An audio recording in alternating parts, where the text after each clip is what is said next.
Welcome to Skopje.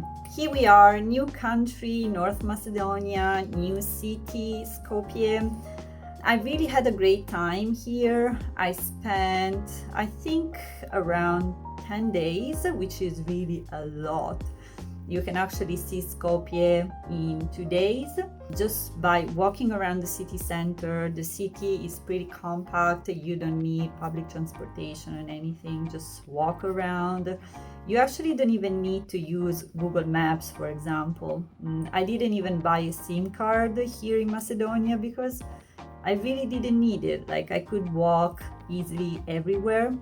So yes, spend 2 days visiting the city center, and maybe if you want to get a bit outside, add one more day. You can go to Matka Canyon, or you can hike in Vodno Mount to see Skopje from above, from the Millennium Cross. The first thing that you notice when you visit Skopje is for sure is crazy architecture, let's say, especially along the Varda River. You will see all these ancient looking buildings that might look old, but actually they were built recently, I think around 2010 or so. And there was a big controversy regarding the funding of the project, Skopje 2014, that was aiming to give Skopje a more classical look. You know, in a country with a rather high unemployment rate, let's say there were more urgent needs than rebuilding the capital. But this is what happened. So as an outcome of this project, you can see all these ancient looking buildings that are home to cultural and political institutions. As part of this project, you can see an enormous amount of statues and monuments placed all over the city. Especially if you stand here in the main square, you look around, you will see at least 20 different statues. Some of them show great Macedonians, others are just works of art.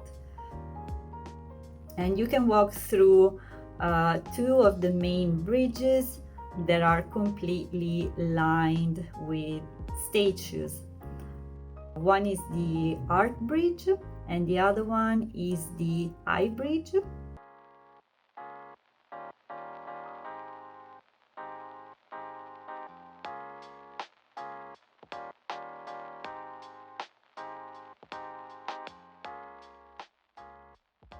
And here is the reminder of what used to be Skopje's main train station until the disastrous earthquake of 1963 that completely destroyed the entire city.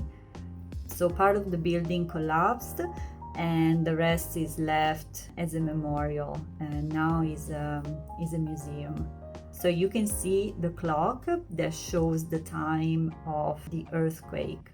Something that you may not know is that Mother Teresa of Calcutta, was born in Skopje actually. 2 years after her death in 2009, the Mother Teresa Memorial House was built here in Skopje.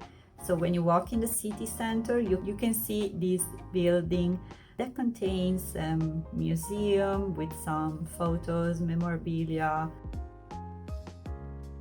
For sure, you want to head over Kale Fortress. It's just a few minutes away from the old bazaar once you cross the river. It's been built on the highest point in the city, so you have really amazing view over Skopje and over the main square in the city center. I think the fortress itself is nothing special, but the view. You go there for the view. The view is really, really great. Of course, if you can go during sunset, that's always the best time, but you can really enjoy the view from there at any time. After the earthquake of 1963, Skopje was almost completely rebuilt, accordingly to a master plan that Kenzo Tange designed, which was supported by the United Nations, partially executed by local architects. Skopje was a real playground for me. And that's because it's full of brutalist architecture. If you like concrete, then you will love Skopje for sure. You can really see brutalist buildings all scattered in the city. Some are university buildings, some residential buildings. They're really all over the place. Some you will just stumble upon them, and others you really have to go there because they're very iconic.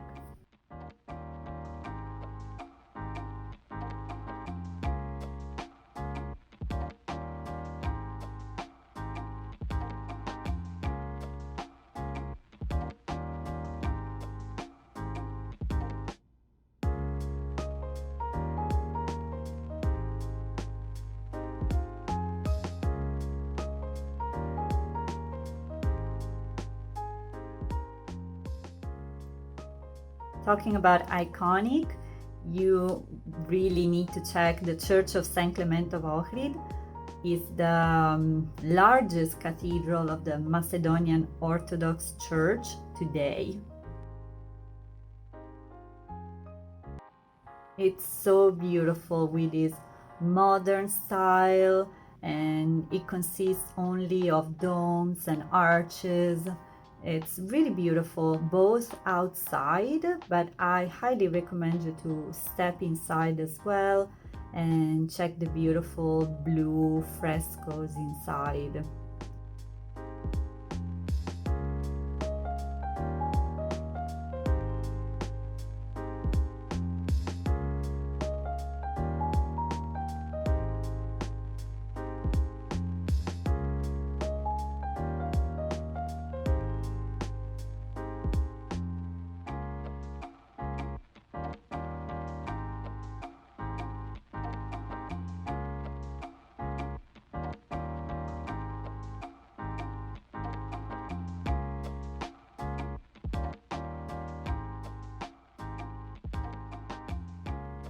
Another church, this time a Catholic church, and this replaced the old cathedral that was destroyed in the famous 1963 Skopje earthquake.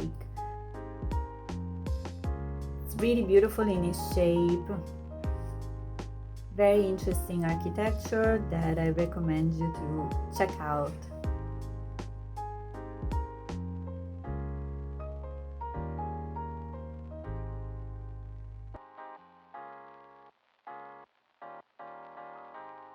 And finally, here we are at the Central Post Office, which is easily the most famous of Skopje's brutalist buildings. For sure, even due to its placement at a busy intersection, it doesn't go unnoticed. Plus, its unique shape and look, they make it very easily recognizable. I think the building itself, even because of its position, is a bit difficult to photograph. But if you want to take the best bird's eye view of the building, then I suggest you to go up to Kale Fortress and you will see it perfectly from there. And right next door to the Central Post Office is the TKC headquarters, which is one of the North Macedonia's largest telecom and internet providers. So the buildings were designed by Janko Konstantinov.